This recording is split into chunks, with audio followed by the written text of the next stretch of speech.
तर म्हटलं आज उपवास आहे, गुरुवार आहे, तर उपवासासाठी काहीतरी वेगळं बनवावं. साबुदाण्याची खिचडी म्हणा, वडे किंवा उपवासाची भाजी तर आपण नेहमीच खातो, पण कधी उपवासाचे डोसे खाल्लेत का? नसतील खाल्ले तर हा व्हिडिओ शेवटपर्यंत बघा, कारण आज तुमची लाडकी बहिणी मस्त असं कुरकुरीत आणि जाळीदार उपवासाचे डोसे बनवणार आहेत.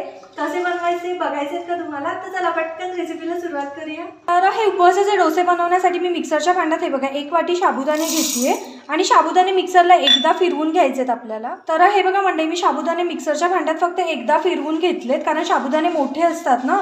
तर आता ह्याच्यामध्ये इथे मी 1 वाटी वरीचे तांदूळ, ज्याला आपण भगर म्हणतो, ते ॲड करणार आहे. आणि आता परत हे आपल्याला एकदम बारीक पावडरमध्ये मिक्सरला वाटून घ्यायचं आहे. हे बघा मस्त अशी बारीक एकदम मी पावडर वाटून घेतली आहे, बघू शकता तुम्ही. तरी पण थोडंसं असं खरखर तुम्हाला वाटत असेल ना, तर तुम्ही चाळणीच्या सहाय्याने ह्याला चाळून घेऊ शकता. मी पण आता ह्याला चाळून घेते.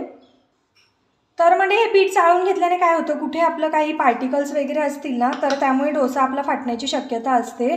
तर त्यामुळे ना हे पीठ चाळून घ्यायचं. ॲक्च्युली माझ्याकडे मोठी चाळणी नाही आहे, त्याच्यामुळे मी चहाच्या चाळणीनेच चाळायला लागली. आता काही ऑप्शन नाही आहे, काहीतरी जुगाड करावाच लागतो.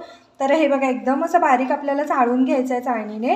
आणि हे बघा वरती बघू शकता थोडंसं मोठं मोठं राहतं आहे. जर हे गेलं ना आपल्या डोस्याच्या बॅटरमध्ये, तर आपल्या डोस्याचं बॅटर ना असा डोसा फाटण्याची शक्यता असते, त्यामुळे आपलं चाळून घ्यायचं. तर हे आपण सगळं असंच व्यवस्थित चाळून घेऊया, मग पुढची प्रोसेस सांगते मी तुम्हाला.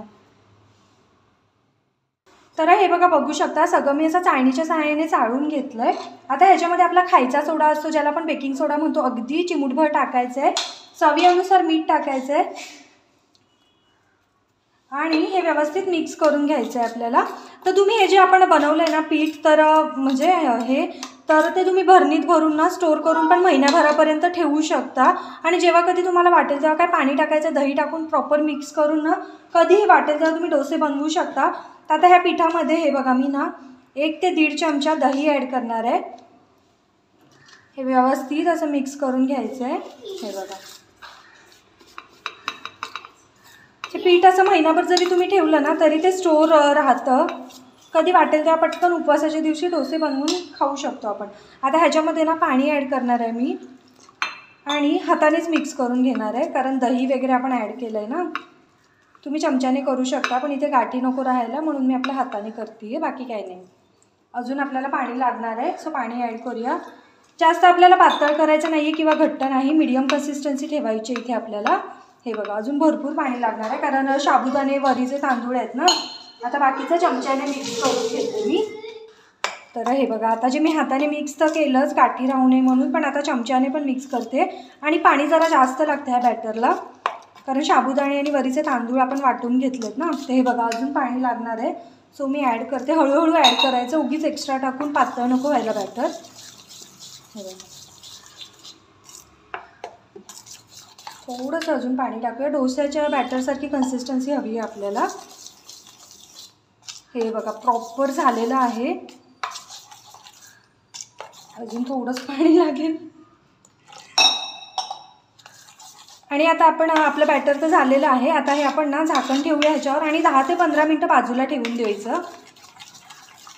तर आपला तवा तापलेला आहे, त्याच्यावर असा पाण्याचा शिंतोडा मारायचा आणि स्वच्छ कपड्याने पुसून घ्यायचं, जेणेकरून आपला डोसा चिटकत नाही तव्याला. आता तवा आपला तापलेला आहे, तर त्याच्यावर ना अगदी थोडंसं तेल टाकायचं आणि उलटण्याच्या सहाय्याने पसरून घ्यायचं आहे आपल्याला. आणि आपण जे बॅटर 10 ते 15 मिनटं बाजूला ठेवलेलं ते पण मस्त असं फुलून आलं आहे. तर आता बघूया डोसे आपले कसे निघत आहेत. हाय फ्लेम करूया इथे.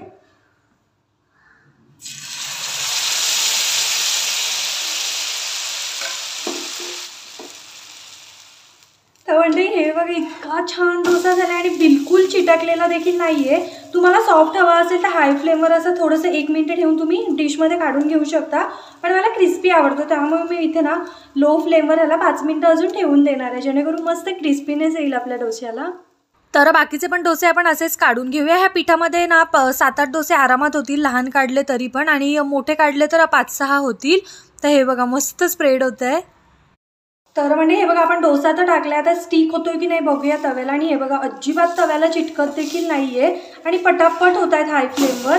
हे बघा मला क्रिस्पी आवडतात, त्यामुळे मी बारीक गॅसवर ना 5-10 मिनटं ठेवून देते आहे. तुम्हाला सॉफ्ट आवडत असेल तर तुम्ही असं पण काढू शकता. हे बघा ना, बघू शकता किती मस्त टेक्स्चर आलं या डोशाला. तर म्हणजे हे बघा, बघू शकता आपले सगळे डोसे रेडी आहेत आणि बघू शकता मस्त झाले. ते एकदम क्रिस्पी आवडतात मला, त्यामुळे मी क्रिस्पी केले.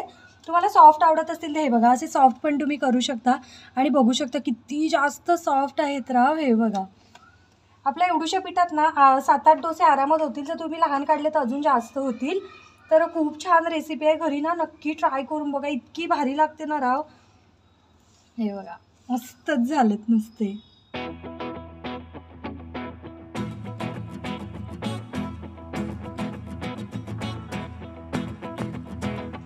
नाही, मस्त असे आपले उपवासाचे डोसे रेडी आहेत, तेही फक्त 2 साहित्यापासून आणि कमी वेळात अगदी, आणि खायला पण खूप जास्त टेस्टी लागतात. तर चला आपण एक घास खाऊन बघूया. आणि आज रियान पण बसलाय व्हिडिओमध्ये, त्याला पहिले एक घास भरूया, त्याला आवडतो का बघूया. रियान, कसं झालंय? छान झालंय. तिकडे बघून सांग कसं झालंय. ओ, रियाला पण आवडला. आणि मी ह्याच्यासोबत एक चटणी केली जी की उपवासाचीच आहे, त्याच्यासोबत खाऊन बघूया एक घास. मस्त एकदम सॉफ्ट झाले.